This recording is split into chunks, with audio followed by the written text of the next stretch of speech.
Hi friends, welcome back to our YouTube channel. तो आज के इस वीडियो में बात करने वाले हैं टीसीएस के टेक्निकल एमसीक्यूज के बारे में, जो कि 2086 में पूछे गए थे। ठीक है, तो स्टार्ट करते हैं। What will be the output of the below program. तो ट्राई करते हैं सॉल्व करने का। ठीक है, तो यहाँ पे इन्होंने आई को डिफाइन किया है। ठीक है, और यहाँ पे इनिशियलाइज करने के लिए इन्होंने स्कैनफ प्रिंटफ के अंदर दिया है। ठीक है, तो स्कैनफ क्या कर रहा है यहाँ पे, value 10 is given by the user as input. Okay, इन्होंने इतना दिया है, यूजर ने 10 डाला है, और यहाँ पे डी क्या कर रहा है, वहाँ पे प्रिंट करने वाला है। ठीक है, जिसका करेक्ट आंसर होने वाला है 1। इसने जीरो को निगलेक्ट मार दिया। ठीक है, फिर आते हैं नेक्स्ट पे, जो कि है यहाँ पे आप चेकआउट कर सकते हैं। मैंने एक्सप्लेनेशन दिया है, और मैं ये वर्ड फाइल वीडियो के डिस्क्रिप्शन में डाल दूंगा, वहां आप जाके चेकआउट कर सकते हैं। ओके, फिर आते हैं नेक्स्ट पे, जो कि है memory allocation using the malloc is done in. तो डन इन किस में होता है, ये बेसिकली हीप एरिया में होता है। मेलक होता है, केलोक होता है। ओके, ये जो फंक्शन होते हैं मेमोरी वाले, ये सारे हीप मेमोरी में होती है। और जो भी नॉर्मल वेरिएबल डिफाइन करते हैं हम, जैसे कि इंट आई हो गया, इंट फ्लोट हो गया, कैर हो गया, स्ट्रिंग हो गया, ये होता है स्टैक मेमोरी में स्टोर। ठीक है, फिर आते हैं नेक्स्ट में, जो कि comment of the output of the belong to print statement integer x is equal to 10, y is equal to 20, z is equal to 5 and print okay. So इसका करेक्ट आंसर क्या होने वाला है? करेक्ट आंसर ये होने वाला है कि बॉडमॉस लगने वाला है यहाँ पे, बॉडमॉस। ओके, यहाँ पे बॉडमॉस लगने वाला है। बॉडमॉस मतलब bracket of divisible, okay, multiplication और एडिशन और सब्सट्रैक्शन। ओके, तो इस फॉर्मेट में we have to solve this question. Okay, सबसे पहले यहाँ पे डिवाइड कर लो, डिवाइड के बाद मल्टीप्लाई कर लो, उसको बाद प्लस कर लो। तो इसका जो भी करेक्ट आंसर होने वाला है इन दो स्टेटमेंट का, वो दोनों का सेम होने वाला है।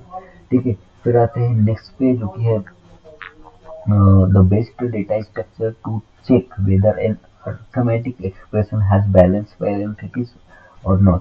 तो बैलेंस पेरेंथेसिस वाला जो कोडिंग क्वेश्चन आपने कभी सॉल्व किया होगा, नीट कोड या कोई अदर प्लेटफॉर्म पे, तो वहाँ पे आपने कोडिंग क्वेश्चन का सॉल्यूशन देखा होगा। तो आपने देखा होगा कि वहाँ पे स्टैक यूज करते हैं। स्टैक यूज क्यों करते हैं, तो आपको बता दूं, स्टैक बेसिकली कौन सा लिफो स्ट्रक्चर फॉलो करता है। LIFO means last in first out होता है। ठीक है, तो आप फॉर एग्जांपल शादी में जाते हुए तो आप वहाँ पे प्लेट देखते हैं। तो प्लेट जिस फॉर्म में अरेंज होती है, जो फर्स्ट रखा जाता है, ओके, उसे लास्ट में निकाला जाता है।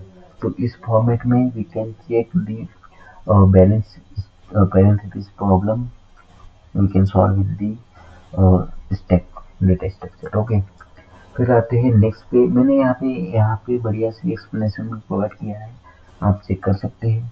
फिर आते हैं नेक्स्ट क्वेश्चन पे, जो कि which of the below function is not declare in the math dot H. Okay, math dot H में कौन सा फंक्शन डिक्लेयर नहीं है? तो हेक्स, हेक्स एक बाइनरी वेरिएबल है, मीन्स हेक्साडेसिमल के लिए यूज होता है। ओके, तो हेक्साडेसिमल के लिए ये नहीं है। पावर फंक्शन बेसिकली मैथ में है, एसक्यूआरटी स्क्वायर रूट के लिए। कॉस फंक्शन भी math dot H header file में होती है। ठीक है, फिर आते हैं नेक्स्ट पे, जो कि what is the best case and worst case complexity of the order linear search. Order linear search में बेस्ट केस और फर्स्ट केस की कॉम्प्लेक्सिटी क्या होने वाली है? तो इसकी complexity big O of N होने वाली है इन द वर्स्ट केस, और in the best case big O of 1 होने वाली है। ठीक है, मैंने यहाँ पे एक्सप्लेनेशन भी दिया है। फिर आते हैं नेक्स्ट पे, जो कि what is the use of the void pointer. Void pointer का यूज क्या होता है? वाइट पॉइंटर का यूज होता है basically any data type we can store in the void pointer. Okay, we don't need to define any particular variable data type in the void pointer. Okay, एक और होता है इसमें वाइल्ड पॉइंटर होता है, जिसमें कि पॉइंटर की वैल्यू जो होती है 0 होती है। ठीक है, जिसे व्हाइट पॉइंटर बोलते हैं, आप कंफ्यूज मत होइएगा। और जो व्हाइट पॉइंटर होता है, जिसमें कि we can define any data type like int, float और स्ट्रिंग और एनीथिंग लाइक दैट। ओके, फिर आते हैं नेक्स्ट पे, जो कि if malloc fails to allocate the requested memory it will, what will it will return? So it will return just a null value. Okay, it will return a null. Okay, फिर आते हैं next पे जो कि which of the following is the correct order of the evolution of the below expression. तो expression को solve करने के लिए कौन सा बेस्ट तरीका यूज किया जाएगा, ऑर्डर यूज किया जाएगा। ओके, तो given option we have to just check out this all this. Okay, and like यहाँ पे इन्होंने फर्स्ट को कंसिडर किया है। ठीक है, फर्स्ट को कंसिडर किया मतलब पहले मल्टीप्लिकेशन होगा, फिर डिवीजन, फिर मॉड्यूलो, प्लस और फिर माइनस और फिर इक्वल टू। तो मुझे लगता है तो pre pre processor pre pre post expression है। ओके, फिर आते हैं नेक्स्ट पे जो कि है what will be the output of the below program. तो बिलो प्रोग्राम आपको विजिबल होगा ये। ठीक है, आप बताइए इसका आउटपुट क्या होने वाला है। तो चलो ट्राई करते हैं इसको निकालने का। ओके, यहाँ पे स्टार्ट होने वाला है। Okay, on the top of the global variable we declare the x is equal to 5, and in the main function we declare the x equal to 3. Okay, and we call the m method. The m method we call and we define the x is equal to 8. Okay, and we again call the n meter. In the end we just print the x. Okay, so the correct answer will be the 8 and 3. Why?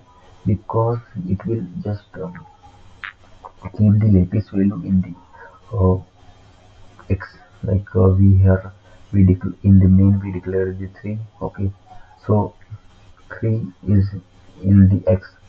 When we call the n method to in n, we just override the 3 with the 8. Okay, okay, then we call the n for printing, so it will print the 8. Again, here in the main function we just came out over here and just print the x. So in main method it will be only 3, so it will be 3, so it will just print the 3 over here in the console. Okay, तो आपको ये video अच्छा लगा तो इस video को like share subscribe करें। Okay, मैं इस वीडियो के डिस्क्रिप्शन में ये वर्ड फाइल डाल दूंगा। Thank you so much.